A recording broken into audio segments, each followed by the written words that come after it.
যে টপিকগুলো কমপ্লিট হয়ে গেছিলো আগের সেশনে, সেগুলো ছিল nomenclature of drills, surface plate and its necessity. আর আজকে যে টপিকগুলো আছে সেগুলো হচ্ছে ট্যাপ কত প্রকারের আছে, ডাই অ্যান্ড ডাইস স্টক, ঠিক আছে, তারপরে care while tapping, tap extraction, method of removing broken starts. তো আজকের সেশনে এই টপিকগুলো আমরা কভার আপ করব। তো আমরা চলে আসি আজকের সেশনের জন্য। তো আমরা আজকের টপিকে চলে আসলাম। আমাদের আজকের টপিকটা হচ্ছে কি, tap types, die and die stock, care while tapping আর ট্যাপ এক্সট্রাকশন। তো আমাদেরকে বলছে কি অবজেক্টিভসে, at the end of this lesson you shall be able to state the use of hand taps and its features, distinguish between the different tap in a set, name the different type of tap ranges and its uses, calculate in finding drill size for tapping, আর হচ্ছে learn how to extract broken tap। তো এই যে টপিকগুলো যেগুলো আমরা cover up করবো আজকের জন্যে, সেগুলো বহুত ইম্পর্টেন্ট, তোমাদেরকে ভালো করে শুনতে হবে এবং মন দিয়ে পড়তে হবে। তো আমাদেরকে এখানে বলছে কি, use of hand taps. Hand taps কেন ইউজ করা হয়, কিসের জন্য ইউজ করা হয়? Hand taps are use for internal threading of component. তো বলছে হ্যান্ড ট্যাপগুলো ভিতরে যে সুতোগুলো কাটা হয় সেই সুতোগুলো কাটার জন্যে হ্যান্ড ট্যাপ ব্যবহার করা হয়, যেগুলোকে বলা হয় ট্যাপিং। ঠিক আছে, তো ফিচার্স বলছে কি, ফিগার নম্বর 1-এ আছে দেওয়া, they are made from high carbon steel or high speed steel. এগুলো বেশিরভাগ কী দিয়ে তৈরি হয়, কোন ধাতু দিয়ে তৈরি হয়? হাই কার্বন স্টিল অথবা হাই স্পিড স্টিল দিয়ে। এগুলো হার্ডেন্ড আর গ্রাউন্ড করা হয়।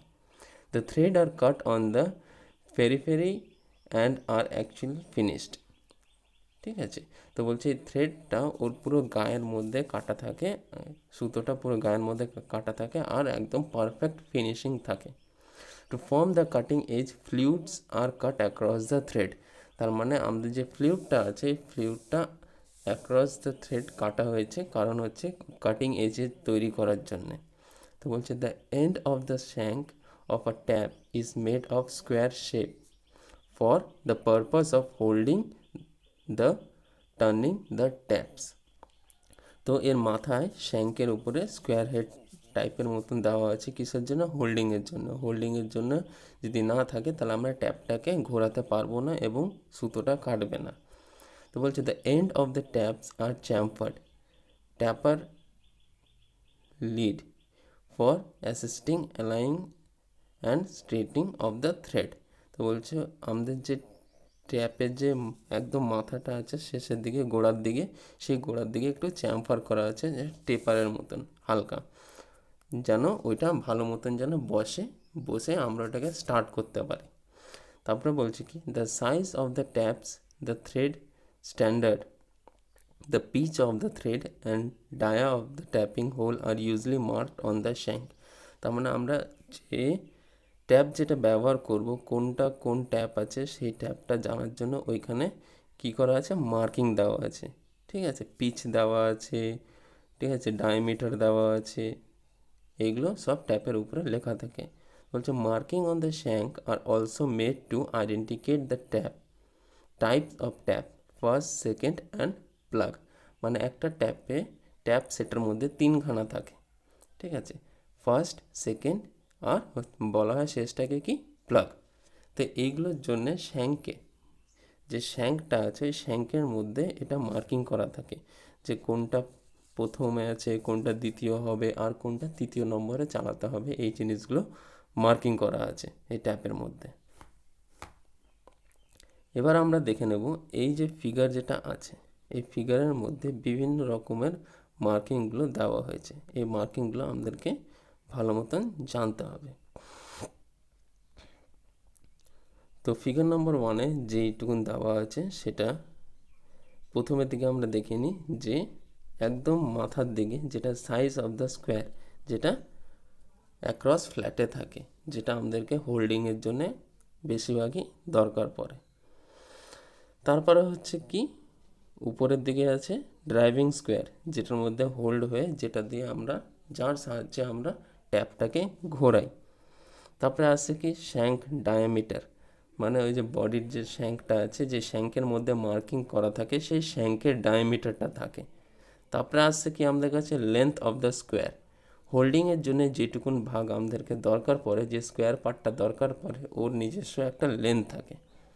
তারপরে আছে রিসেস ডায়ামিটার, এবার পুরো বডিটা যদি থ্রেডিং করা থাকে তো আমাদের কাছে গ্যাপ থাকে না যে বার করার জন্য, তো সেই গ্যাপের জন্য রিসেস ডায়ামিটারটা দেওয়া হয়। তারপরে দেখো উপরে আছে চ্যাম্পার অ্যাঙ্গেল, যে অ্যাঙ্গেলটুকুনি যেটা তৈরি করা হয়েছে টেপারের জন্য সেই চ্যাম্পার অ্যাঙ্গেল আছে। ইন্টারনাল সেন্টার আছে। তারপরে চ্যাম্পারের জন্য লেন্থ দেওয়া আছে, থ্রেড লেন্থ দেওয়া আছে, ফ্লুট লেন্থ দেওয়া আছে। তারপরে আছে পয়েন্ট ডায়ামিটার, এক্সটার্নাল সেন্টার, ঠিক আছে, এগুলো দেওয়া আছে। তারপরে সেম জিনিসটা এটা যেটুকু দেখলাম আমরা বডি পার্টটা দেখলাম, এবার একদম নিচের পার্টটায় চলে আসি ট্যাপের। তো নিচের পার্টে আছে রেডিয়াল র্যাক অ্যাঙ্গেল, যেটা দিয়ে আমাদের থ্রেডটা কাটে। রিলিফ অ্যাঙ্গেল দেওয়া আছে, চ্যাম্পার রিলিফ দেওয়া আছে, ফেস দেওয়া আছে, ফ্লুইড দেওয়া আছে, হিল দেওয়া আছে, ল্যান্ড অথবা উইথ যেটাকে বলা হয় সেটা দেওয়া আছে, এবং ওয়েভ ডায়ামিটার দেওয়া আছে। ঠিক আছে, তারপরে একদম শেষের দিকে যেটা চলে আসে হচ্ছে ট্যাপের ওভারঅল লেন্থ। সেম জিনিস আমরা যে আগের ক্লাসে যে ড্রিলগুলো পড়েছিলাম ওই ড্রিলের সম্বন্ধেও সেমভাবে মার্কিং করা ছিল ড্রিলের উপরেও। তো এই যে পার্টসগুলো আছে এগুলো আমাদেরকে মনে রাখতে হবে ভালো করে। যদি আমরা পার্টসগুলো ভুলে যাই পরীক্ষার সময় হবে কি, যদি এই ট্যাপের ডায়াগ্রামটা দেওয়া আছে আর তোমাকে কোনো মার্কিং করতে হচ্ছে, তো আমাদের যদি মনে যদি না থাকে কোন পার্টটা কিসের জন্য আছে, তাহলে আমরা ঠিক মতন মার্কিং করতে পারবো না। ক্লিয়ার? তারপরে আসছে কি আমাদের এই যে দুটো পার্ট আছে এই দুটো পার্ট থাকাকালীনও এখানে আমাদেরকে বলা হয়েছে যে আমাদের যে কাটিং এজ, এখানে রিলিফ অ্যাঙ্গেল এবং কাটিং এজ যেটা আছে, ঠিক আছে, যেটা রেডিয়াল র্যাক অ্যাঙ্গেল আছে। আমাদের যদি রিলিফ অ্যাঙ্গেল যদি না থাকে তখন কী হবে, আমাদের পুরো দিকটা সমান থাকবে। সমান থাকাকালীন আমাদের পুরোপুরিটা ঠিক মতন কাটবে না, ঠিক আছে, ঠিক মতন এটা কাটবে না। সেই ক্ষেত্রে আমাদের কী করতে হয়, রিলিফ অ্যাঙ্গেলটা রাখতে হয়। তারপরে এখানে আমরা দেখে নিই, দেখো একটার দিকে আছে নো রিলিফ আর একটা আছে ফুল রিলিফ বলে। তাহলে নো রিলিফের দিকে দেখো পুরোপুরি উপরের পার্টটা যেটা আছে আনরিলিফ ল্যান্ড ওটা পুরোপুরি সমান আছে, কিন্তু ফুল রিলিফের দিকে দেখো উপরের ভাগ দিয়ে রিলিফ টু কাটিং এজ এই দুটো ভাগ করা হয়েছে। রিলিফ থাকলে কি হয়, আমাদের যে পোর্শনটা যেটা ঠিক মতন কাটবে, ঠিক আছে, সেই গ্যাপটা আমরা পাবো। এবার যদি রিলিফ যদি না থাকে তখন কী হবে, ফ্রিকশনটা ওইখানে জেনারেট হয়। ফ্রিকশনটা জেনারেট হলে কি হয়, বেশি ঘর্ষণ খাবে, বেশি ঘর্ষণ খেলে ঠিক মতন কাটবে না এবং আমাদের যে কাটিং এজটা আছে ওইটা ঘষে যাবে বেশি, তখন কী হবে, আমাদের কাটিংটা হবে না। সেই ক্ষেত্রে আমাদেরকে যে রিলিফ রাখতে হয় সেই রিলিফটা রাখতে হবে। এবার আমরা চলে আসবো টাইপস অফ সেটের দিকে। ঠিক আছে, কত প্রকারের সেট আছে, একটা ট্যাপ সেটের মধ্যে কটা থাকে। আমি যেমন আগে বললাম যে তিনটে থাকে আমাদের কাছে, ফার্স্ট, সেকেন্ড আর প্লাগ যেটা হয়। তো এবার দেখো এখানে যেটা দেওয়া আছে types of taps in a set. The hand taps are a particular thread are available as a set consisting of 3 pieces, তার মানে 3টে পিসের মধ্যে থাকে। তো কী কী আছে, these are first tap or taper tap যেটাকে বলা হয়, second tap or intermediate tap যেটাকে বলা হয়, এবং তৃতীয়টা যেটা আছে ওটাকে প্লাগ অথবা বটমিং ট্যাপ বলা হয়। তো বলছে this taps are identical in all feature except in a taper lead. তো এইগুলো সব একই মাপেরই থাকে, একটা সেটে একটা মাপেরই থাকবে। তো বলছে the taper tap is to start the thread, মানে যে প্রথম যেটা আছে যেটা টেপার ট্যাপ বলা হয় সেটা হচ্ছে থ্রেডটাকে স্টার্ট করার জন্যে। It is possible to form full thread by the taper tap in through holes which are not deep. তার মানে কি আমরা যে প্রথম ট্যাপটা স্টার্ট করব সেই ট্যাপটা আমাদেরকে স্টার্টিং করার জন্য দেয়, যতটা যেতে যেতে হবে ততটা। তারপরে বলছে দ্য বটমিং ট্যাপ অথবা যা প্লাগ ট্যাপ যেটা আছে, it is use to finish the thread of a blind hole to a correct depth. মানে যে হোল করেছি যতটা আমাদের লাগবে ওই টুকুনটাকে আমাদের অত পর্যন্ত ওই বটমিং ট্যাপটা ইউজ করতে হয়। তারপরে বলছে কি for identifying the tap or tap quickly, the taps are either numbered 1, 2 and 3 or rings are marked on the shank. তো আমাদেরকে ট্যাপ বোঝার জন্যে ওইখানে মার্কিং করা থাকে 1, 2, 3 বলে, অথবা রিংস মার্ক করা থাকে, প্রথমের জন্য একটা, দ্বিতীয়টার জন্য দুটো আর তৃতীয়টার জন্য তিনটে মার্কিং করা থাকে ট্যাপের জন্য। তো বলছে the taper taps has 1 ring, the intermediate tap has 2 ring and the bottoming tap has the 3 ring, যেটা আমরা ফিগার নাম্বার 2 এ দেখতে পারবো।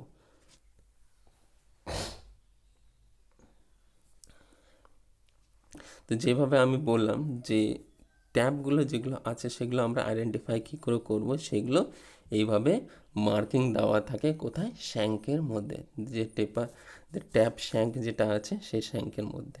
তো আমরা এখন দেখে নেব যে আমাদের যে ফিগার নাম্বার 2 এ যেটা আছে, যে ট্যাপ সেট যেটা দেখাচ্ছে সেটা কীভাবে দেখা যায়। তো চলে আসি আমরা আমাদের ট্যাপ সেটের দিকে। ঠিক আছে, আমরা এখন ভালো করে দেখব যে আমাদের ট্যাপ সেটটা কীভাবে দেখা যায়। তো আমরা এখানে দেখে নিচ্ছি যে ফিগার নাম্বার 2 এ আমাদের প্রথম যেটা আছে ট্যাপ, সেটা দেখো টেপারের অ্যাঙ্গেল দেওয়া আছে 4 ডিগ্রি, দ্বিতীয়টায় দেওয়া আছে 10 ডিগ্রি আর তৃতীয়টায় দেওয়া আছে 20 ডিগ্রি।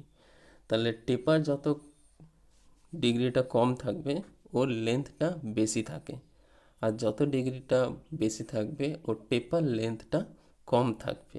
সেই ক্ষেত্রে কী হয়, টেপার লেন্থ বেশি থাকলে আমাদের প্রথম যে স্টার্টিং করব সেই স্টার্টিংটা আমাদের ভালো মতন সেট হবে এবং ওটা স্টার্ট হবে।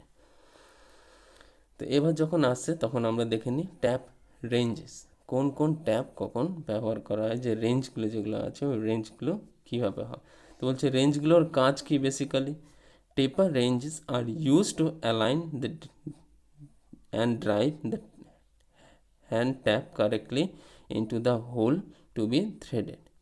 তো আমাদের যে টেপ রেঞ্জ যেটা আছে ওইটা কি করা হয়, আমাদের ট্যাপটাকে হোল্ডিংয়ের জন্য ধরা হয় এবং অ্যালাইন সোজাসুজি যেন থাকে, যেন আমরা একদম সঠিকভাবে ওই হোলের মধ্যে ড্রিল করতে পারি। তো বলছে tap wrench are of different type such as double ended adjustable wrench, T-handle tap range, solid type tap ranges, etc. তার মানে আমাদের কাছে এখানে কটা আসলো, অলমোস্ট 3টে মতন আসলো। তো আমরা প্রথমটা দেখে নিই, double ended adjustable tap wrench or bar type tap range. This is the most commonly used type of tap range. It is available in various sizes. বিভিন্ন সাইজের পাওয়া যায় এবং এইটা বেসিক্যালি আমরা সবসময় ব্যবহার করে থাকি ওয়ার্কশপে। তো ওটাই বলছে দ্য ভেরিয়াস সাইজেস কী কী আছে, 175, 250 এবং 350 মিলিমিটার লং, এই তিনটে সাইজে বেশিরভাগই পাওয়া যায়। তো বলছে this tap wrench are most suitable for large diameter tap and can be use to open place where there is no obstruction to turn a tap. তার মানে এই যে ফিগার নাম্বার 3তে যে ট্যাপ হোল্ডারটা আমরা দেখতে পাচ্ছি এবং ট্যাপ রেঞ্জ যেটাকে বলা হয়, এই ট্যাপ রেঞ্জের সাহায্যেই আমরা যে ট্যাপগুলো আছে ট্যাপগুলো আমরা কোন সাইজের করা যায়, লার্জার টাইপের ট্যাপগুলো ব্যবহার করা যায়। তারপরে আছে কি টি হ্যান্ডেল টাইপ রেঞ্জ। তো টি টাইপের থাকে, এগুলো বেসিক্যালি ব্যবহার করা হয় ছোট ছোট ট্যাপগুলো যেগুলো আছে ওইগুলোর জন্য। তো বলছে দিজ আর স্মল অ্যাডজাস্টেবল চাক with 2 jaws and a handle to turn the range. This tap range is useful to work in restriction places and it's turned with 1 hand only, most suitable for smaller size of tap. তো এখানে clearly আমাদেরকে বুঝিয়ে দিয়েছে যে এইগুলো বেশিরভাগ যেখানে ছোট ছোট জায়গা হয় সেইগুলোতে ব্যবহার করতে হয়, এবং এইগুলো ব্যবহার করে কিসের জন্য? ছোট ছোট ট্যাপ যেগুলো আছে স্মলার সাইজের, যে ছোট ডায়ামিটারের যেগুলো আছে সেই ডায়ামিটারের ট্যাপগুলোর জন্যে এই টি হ্যান্ডেল ট্যাপ রেঞ্জ যেটা আছে সেটা ব্যবহার করা হয়। তো এইখানে আরেকটা জিনিস বলেছে যে এগুলো অ্যাডজাস্টেবল হয় কিসের জন্য? এটা চাক, ছোট চাকের মতন থাকে, ওটাকে রাউন্ড ঘোরালে ওটা বন্ধ হয়ে যায়। নেক্সট চলে আসবো আমরা হচ্ছে সলিড টাইপ ট্যাপ রেঞ্জ, যেটা আমরা ফিগার নাম্বার 5-এ দেখতে পাচ্ছি। তো বলছে সলিড টাইপ ট্যাপ রেঞ্জে কী বলছে? This wrench are not adjustable. তো এগুলো অ্যাডজাস্ট করা যায় না। তো বলছে they can take only certain size of tap, মানে খালি কিছু কিছু মাপের, নির্দিষ্ট মাপের ট্যাপগুলোকেই এরা বেছে নিয়ে কাজ করতে পারে। This eliminates the use of wrong length of tap range and thus prevent damage of the tap. এর যে কটা আছে, 4টে ভাগ অথবা 5টা ভাগ, 4টে ভাগই থাকে বেশিরভাগ। তো এই 4টে ভাগে আমরা ওই 4 রকমের সাইজেরই আমরা ট্যাপ ব্যবহার করতে পারবো, এছাড়া আমরা কোনো ট্যাপ এটার মধ্যে ব্যবহার করতে পারবো না। এটাই হচ্ছে এর মেন উদ্দেশ্য, যে সলিড টাইপ অফ যে রেঞ্জগুলো আছে সেগুলো ব্যবহার করার জন্য।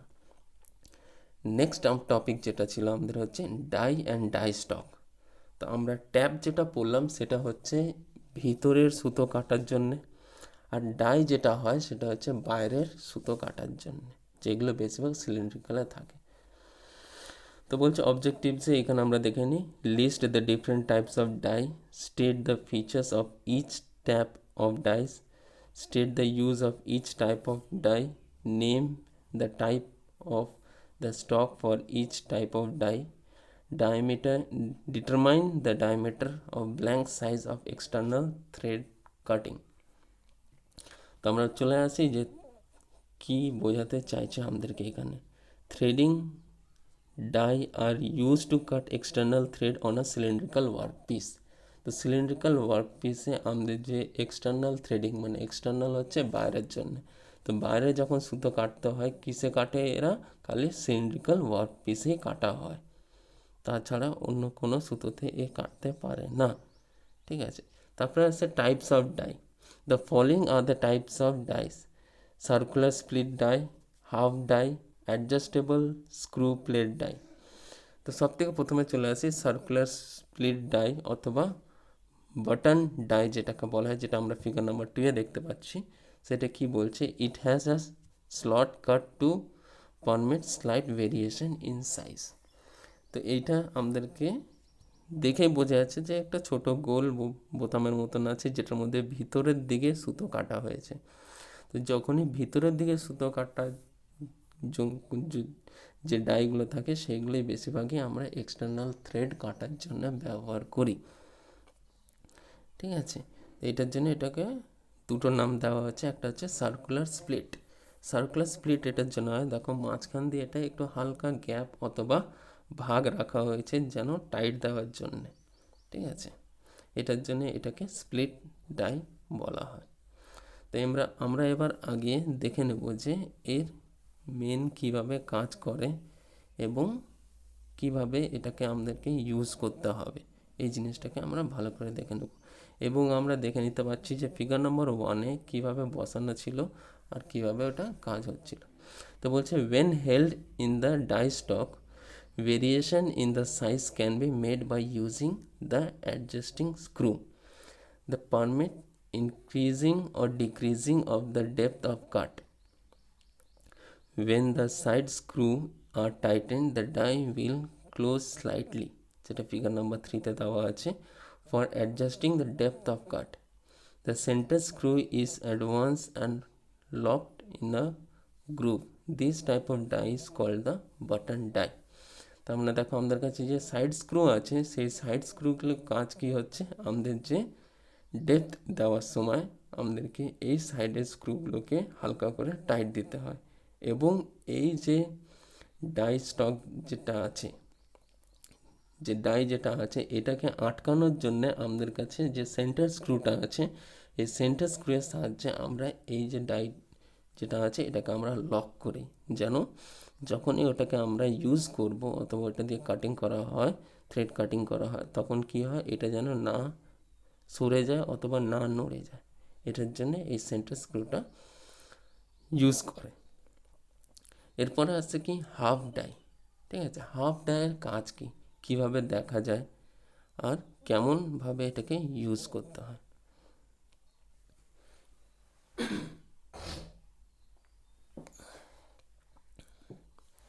তো হাফ ডাই বেসিক্যালি হয় দুটো ভাগে এটাকে স্প্লিট করা হয়, দুটো ভাগ থাকে। তো বলছে half die are stronger in construction, আমরা যেটা ফিগার নাম্বার 4-এ দেখছি। তো বলছে adjustment can be made easily to increase or decrease the depth of cut.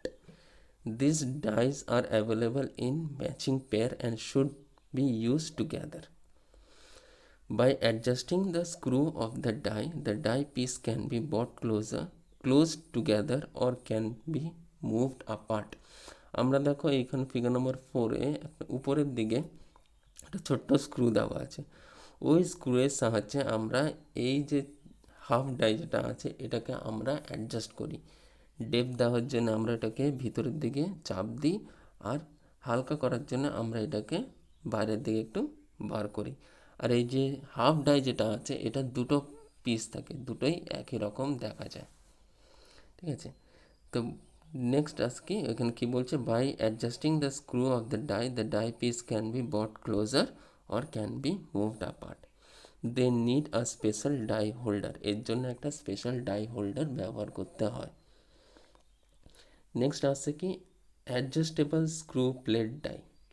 Adjustable screw plate ডাইয়ের মধ্যে হয় কি, এটারও সেমভাবে দেখা যায় অলমোস্ট। দেখো এখানে গাইড প্লেট, লিডিং সাইড এগুলো দেওয়া হয়েছে।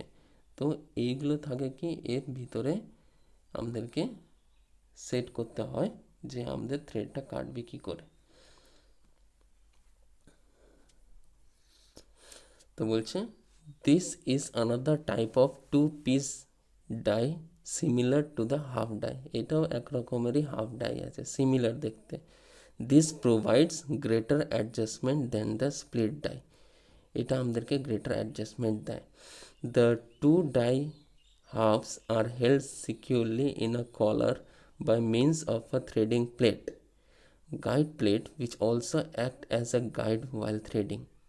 When a guide plate is tightened after placing the die piece in a collar, the die piece are correctly located and rigidly held. তার মানে এই দুটো পিসটাকে আমাদেরকে সাবধানেভাবে ওই গাইড প্লেট যেটা ছিল সেই গাইড প্লেটে আমাদেরকে রাখতে হবে। রাখার পরেও এটাকে আমাদেরকে হালকা করে টাইট করতে হবে, আর ওইটাকে একটা কলার আছে কলার মধ্যে রাখতে হবে। তারপরে গিয়ে এটা অ্যাডজাস্ট হয়ে আমাদেরকে হালকা করে স্ক্রুইং করতে হয়। স্ক্রুইং করলে এটা সেট হয়ে যায়, সেট হয়ে গেলেই আমরা এটাকে ইউজ করতে পারবো। এগুলো বেশিরভাগ ওয়ার্কশপে থাকে, আমার কাছে এখন নেই, সেই ক্ষেত্রে আমি তোমাদেরকে ওটাকে দেখাতে পারবো না। যদি সম্ভব হয় ওয়ার্কশপে কখনো গেলে তোমরা এটা দেখতে পারবে। তারপর বলছি the button of the die sleeve half sleeves is tapered to provide the lead of starting the thread. On one side of each die head the serial number is stamped. Both pieces should have the same serial number.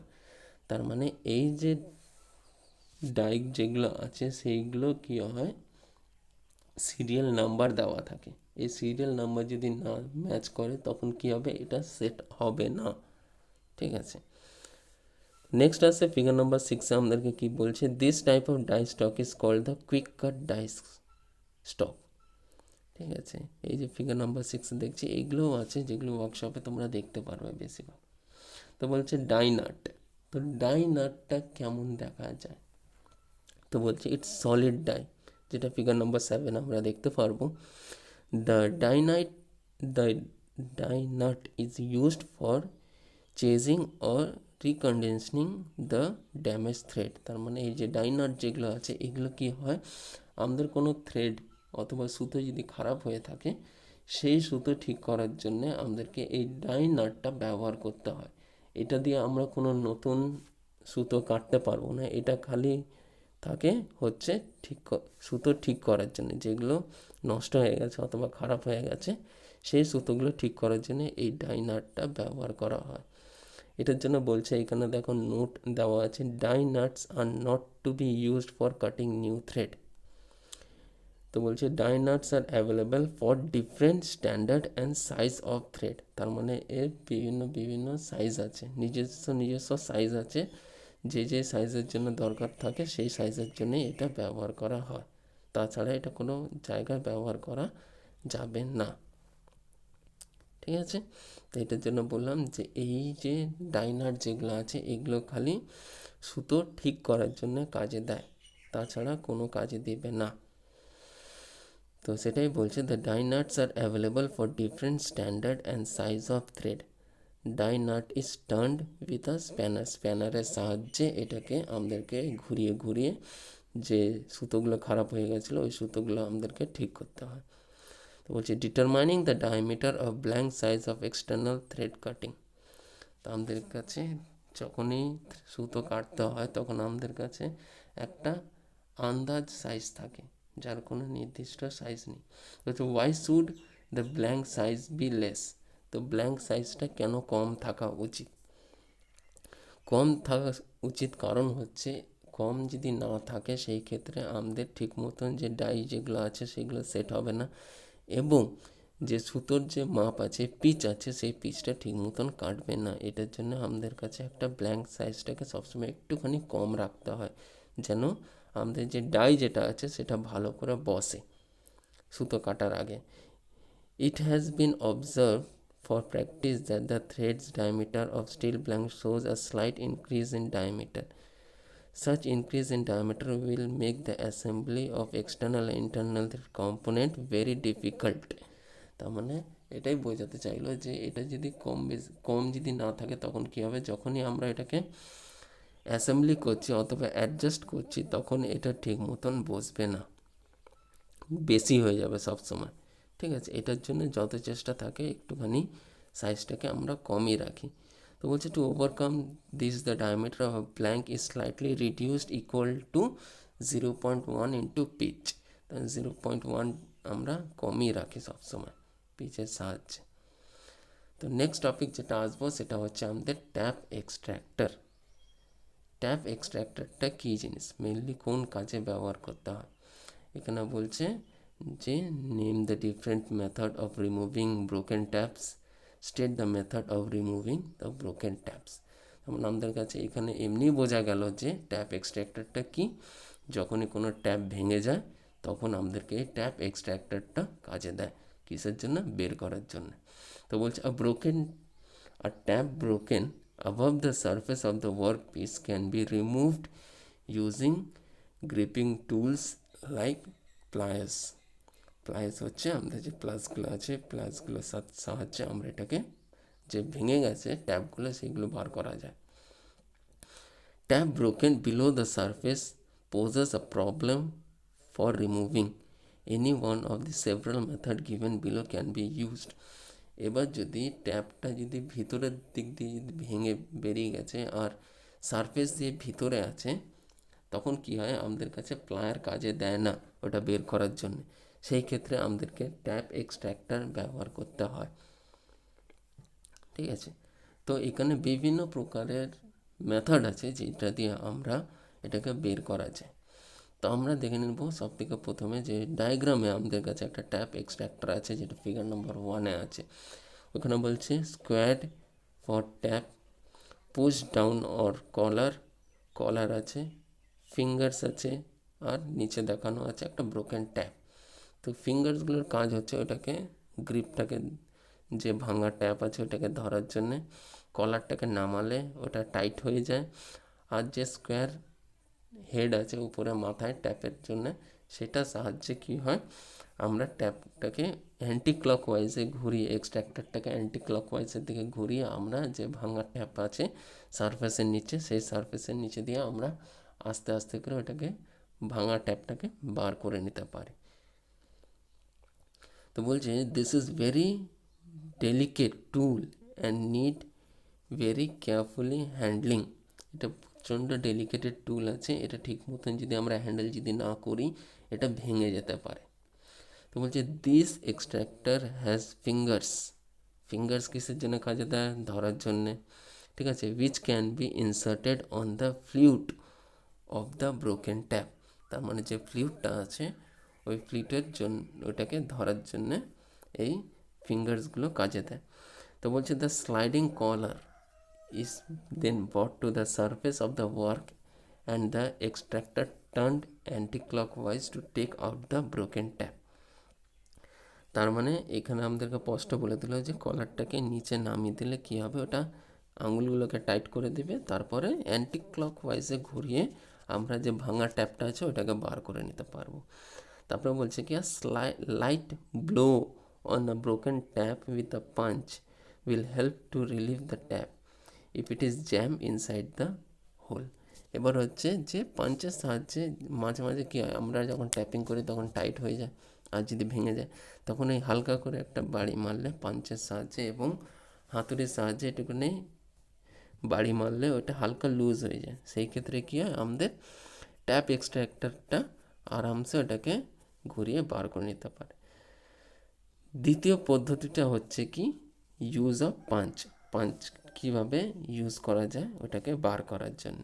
তো আমরা যে কোনো figure নম্বর 2 দেখছি যে আমরা flute যেদিকে আছে সেদিকে পাঞ্চের মাথাটাকে রেখে হাতুড়ি দিয়ে মারছে কিসে, broken tap in a whole.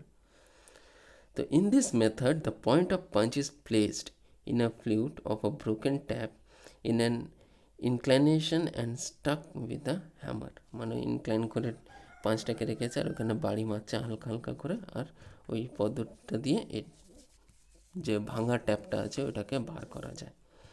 The positioning of punch should be such that the broken tap is rotated anti clockwise. তার মানে অ্যান্টি ক্লকওয়াইজে আমাদেরকে ওটাকে পাঞ্চিং করতে হবে, তাহলে গিয়ে বেরাবে। নেক্সট হচ্ছে annealing and drilling the tap. তো বলছি this is a method adapt when other method fail. অন্য যত মেথডগুলো আছে সেগুলো যদি পদ্ধতিগুলো দিয়ে যদি না হয় তাহলে সেই ক্ষেত্রে কি অ্যানেলিং অথবা ড্রিলিং করে এটা বের করা হয়।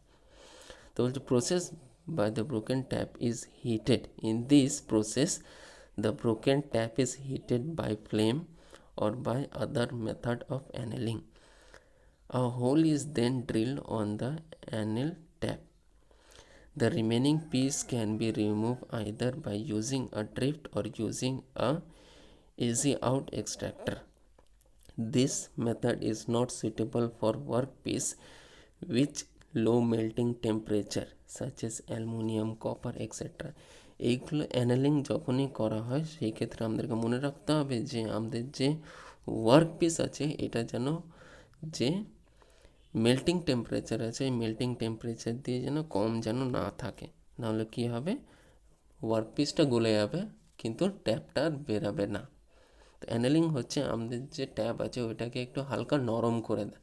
সেই ক্ষেত্রে কী হয়, আমরা এখানে ড্রিল করতে পারি এবং ইজি আউট এক্সট্র্যাক্টর যেটা আছে ওই ইজি আউট এক্সট্র্যাক্টরের সাহায্যে আমরা ওই ভাঙা ট্যাপটাকে আমরা বার করে নিতে পারি। এখানে যখন ফিগার নাম্বার 3 দেখানো যাচ্ছে যে কীভাবে মেথড আছে, প্রথমে কি করা হয়েছে যে অ্যানালিং করা হয়েছে, ওটাকে হালকা নরম করা হয়েছে, তারপর এটার মধ্যে ড্রিল করে ওটাকে এক্সট্র্যাক্টরের সাহায্যে এটা বের করা হয়েছে। তারপরের পদ্ধতিটা হচ্ছে use of arc welding. Arc ওয়েল্ডিংয়ের সাহায্যেও আমরা এটাকে বার করতে পারি। তো বলছে this is suitable method when a small tap is broken at the bottom of a material like copper, aluminum, etc. In this method, the electrode is brought in contact with the broken tap and stuck so that it is attached with the broken tap. The tap may be removed by rotating the electrode. তার মানে কি আছে, welding আর্কের যে ইলেকট্রোডগুলো হয় সেই ইলেকট্রোডগুলোর size কত হয়, একদম সরু সরু, ঠিক আছে। তো এবং সরু সরু ট্যাপের জন্য এই মেথডটা পদ্ধতিটা ইউজ করা হয়। তখন কী হয়, আমাদের ওয়েল্ডিং যে আর্কটা আছে অথবা রডটা আছে ইলেকট্রোডটা আছে ওটা খালি গিয়ে ওইখানে গিয়ে সাঁটি দেওয়া হয়। সাঁটি দেওয়ার ক্ষেত্রে কী হয়, ওটা যে ভাঙা ট্যাপের সাথে হয় ওটার সাথে সেটে যায় এবং ওটাকে অ্যান্টি ক্লকওয়াইজে যদি রোটেট করা হয় তখন কী হয়, ওই ট্যাপটা আরামসে বাইরে চলে আসে। ওইটাকে কিসের জন্য কয়, একটা সাপোর্ট, হোল্ডিংয়ের জন্য সাপোর্ট দেওয়া হয়। ঠিক আছে, নেক্সট আছে use of nitric acid. Nitric অ্যাসিডটা ইউজ করা হয় কিসের জন্য, একটু গলিয়ে দেওয়ার জন্য। তো বলি in this method nitric acid dilute in a proportion of about 1 part acid to 5 part of water is injected inside. The action of the acid loosens the tap and then it is removed with an extractor or with a nose plier. The workpiece should be thoroughly cleaned by preventing further action of the acid. মানে অ্যাসিডটা কিসের জন্য কাজ দিল, আমাদের 1 ভাগ যদি acid হয় তার সাথে 5 ভাগের জল যেন থাকে, তখন কি হবে, ওইটাই রিয়াকশান করবে, কেমিক্যাল রিয়াকশান হবে। আর যে ভাঙা ট্যাপটা আছে, ভাঙা ট্যাপটা কী হবে, হালকা করে লুজ হয়ে যাবে। তারপরে কি, ট্যাপ এক্সট্র্যাক্টারের সাহায্যে আমরা এটাকে বার করে নিতে পারি। এবং নোজ প্লায়ার যেগুলো হয়, নোজ প্লায়ারকে সরু সরু মাথা থাকে, ওই নোজ প্লায়ারের সাহায্যে আমরা এটাকে বার করে নিতে পারি রোটেটের জন্য। এবং বলছে কি এইগুলো ভালো করে পরিষ্কার করে রাখতে হবে। নেক্সট পদ্ধতিটা আছে ইউজ অফ স্পার্ক ইরোশন। তো এখানে বলছে for salvaging certain precision component damage due to breakage of tap, spark erosion can be used. In this process, the metal broken tap is removed by means of preventing spark discharge. The electrical discharge occurs between the electrode and the electroconductive workpiece, the tap, and the minute particles are eroded brought by the electrode of the workpiece. In many cases, it may not be necessary to remove the broken tap completely. After a small portion has been removed, a screwdriver or punch can be used to remove the remaining portion of a tap. The shape of the electrode also need to be removed. It can be square or in the form of slot or a workpiece for assisting the tool for rotating the broken tap. Same ভাবে হচ্ছে sparking করে, মানে এটাকে গলিয়ে গলিয়ে বার করতে হবে আমাদেরকে। ঠিক আছে, স্পার্কিং ইরোশনে। তো এখানে কী হচ্ছে, যখনই আমরা ইলেকট্রোডটাকে, ওটা গোলও থাকতে পারে অথবা একটা স্লট টাইপের থাকলেই হবে। তো সেই ক্ষেত্রে আমাদের কী হয় যে ভাঙা পোর্শন যেটুকুন আছে সেটুকুনটাকে বার করা যায়, আর ভালো করে পরিষ্কার করে বার করতে হবে। নাহলে কী হবে, আমাদের যে এক্সট্রা মেটেরিয়াল যেটা আছে, যে মেটেরিয়ালের মধ্যে কাজ হচ্ছে, সেই মেটেরিয়ালটা আমাদের পুরোপুরি নষ্ট হয়ে যেতে পারে। তো সেই ক্ষেত্রে আমাদেরকে এই পদ্ধতিগুলো ইউজ করতে হয় কোনো ট্যাপ, ভাঙা ট্যাপ থাকলে এটাকে বার করার জন্য। এতটা মনে হয় তোমাদের ক্লিয়ার হয়ে গেছে। ঠিক আছে, না বুঝতে পারলে তোমরা আমাকে কন্ট্যাক্ট করতে পারো, ফোন করতে পারো। তারপরে হচ্ছে method of removing broken stud. Stud একটা আলাদা প্রকারের একটা বোল্টের মতন থাকে। ঠিক আছে, তো এখানে বলছে কি, name the different method use for removing broken stud, state the situation in which each of the above method is applied.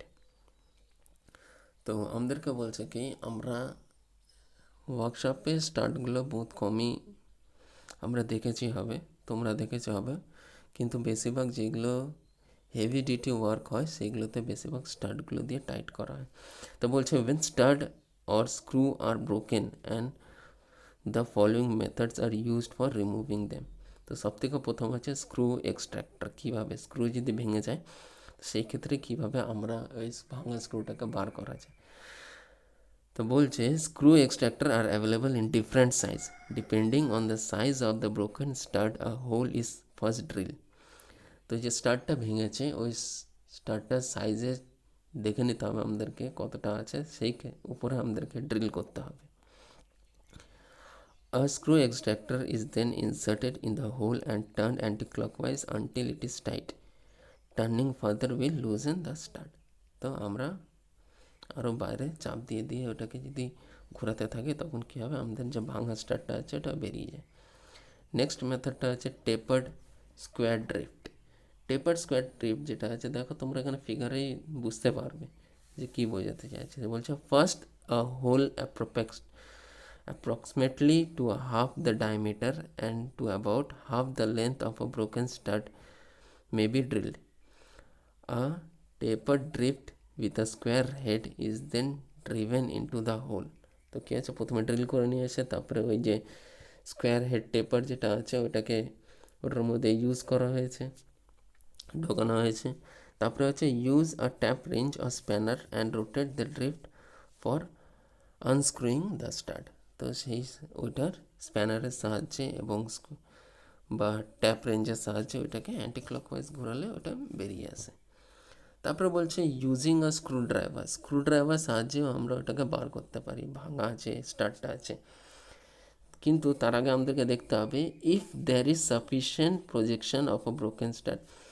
দেখতে হবে যে ওয়ার্ক মেটেরিয়াল ওয়ার্কপিসের কতটা উপরে ওটা ভেঙেছে। বেশি পরিমাণে যদি ভেঙে থাকে তাহলেই আমরা এখানে স্ক্রুড্রাইভার ইউজ করতে পারি। কেন স্ক্রুড্রাইভার ইউজ করার জন্য আমাদেরকে ওইখানে আগে স্লট কাটতে হবে। তো ওটাই বলছে cut a slot with a saw and unscrew it with a screwdriver. This method is suitable only for small diameter stud. ছোটো ছোটো সরু ডায়ামিটারের যে স্টাডগুলো থাকে সেই স্টাডগুলোর জন্যই এগুলো ব্যবহার করতে হবে। তাছাড়া বড় যেগুলো আছে সেগুলোতে আমরা স্ক্রুড্রাইভার ব্যবহার করতে পারবো না। তারপরে নেক্সট আসছে পাঞ্চ অ্যান্ড হ্যামার। পাঞ্চ আর হ্যামারের সাহায্যে আমরা কীভাবে ভাঙা স্টাডটাকে আমরা খুলতে পারবো। If the breakage of a stud is near the surface, একদম সারফেসে সেটা যদি ভেঙেছে তাহলে কী করতে হবে, sometime it can be removed by using a punch. The punch is used to directly blow at different point to loosen the stud.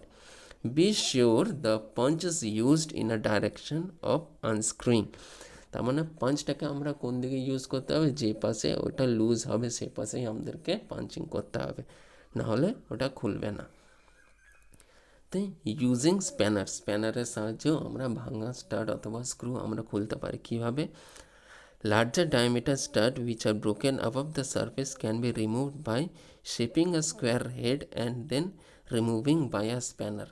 তার মানে শেপিং করার জন্য আমাদেরকে ফাইলের সাহায্যে আমরা ওটাকে উপরের মাথাটাকে স্কোয়ার টাইপের আমরা তৈরি করে নিতে পারবো, তারপরে স্প্যানারের সাহায্যে আমরা ওটাকে খুলে নিতে পারবো। তারপরে বলছে বাই ড্রিলিংয়ের মাধ্যমে আমরা কীভাবে ওটাকে বার করে নিতে পারি।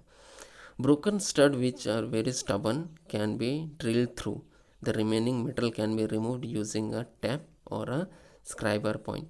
Sometimes it may be necessary to remove stud permanently by drilling and rethreading of oversized stud. তার মানে আমাদেরকে এখানে কমপ্লিটলি বলে দিচ্ছে যখনই আমরা দেখছি যে এত বদ যে আর ওটা আর বেরাবে না, সেই ক্ষেত্রে কী করতে হবে, আমাদেরকে পুরোপুরি ড্রিল করে ওই জায়গাটাকে বের করতে হবে। কেন অনেক সময় হয় কি আমাদের কাছে জায়গা আছে, তো সেই ক্ষেত্রে আমাদেরকে ওই পুরোপুরি ওইটাকে ড্রিল করে পুরো স্ক্রুটাকে ড্রিল করে আমাদের কাছে ওইখানে বড় ডায়ামিটারে ড্রিল করে নিতে হবে যেন পুরোপুরি ওটা বেরিয়ে যায়।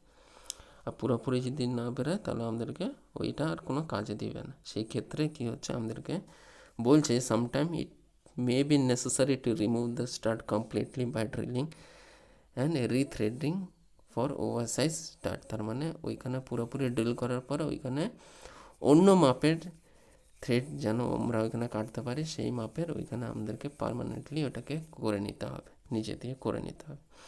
এই টপিকগুলো আজকের জন্য আমরা এখানেই থাকবো, পরের টপিকগুলো আমরা কী কী আছে সেগুলো আমরা দেখে নেব। ক্লিয়ার? আজকের জন্য এইটুকুনি। আজকের সেশনের জন্য তোমাদের যে টপিকগুলো ছিল সেটা হচ্ছে taps, die and die stock, care while tapping, tap extraction, method of removing broken stud. আর নেক্সট সেশনের জন্য তোমাদের কাছে থাকবে calculation involved in finding out drill size, metric আর ইঞ্চের জন্য। তো তোমাদের সেশন আজকের জন্য এখানে শেষ হলো। পরের সেশনে আমরা এই যে বাকি টপিক যেটা আছে সেটা কভার আপ করবো। ক্লিয়ার? তো সবাই ভালো থেকো।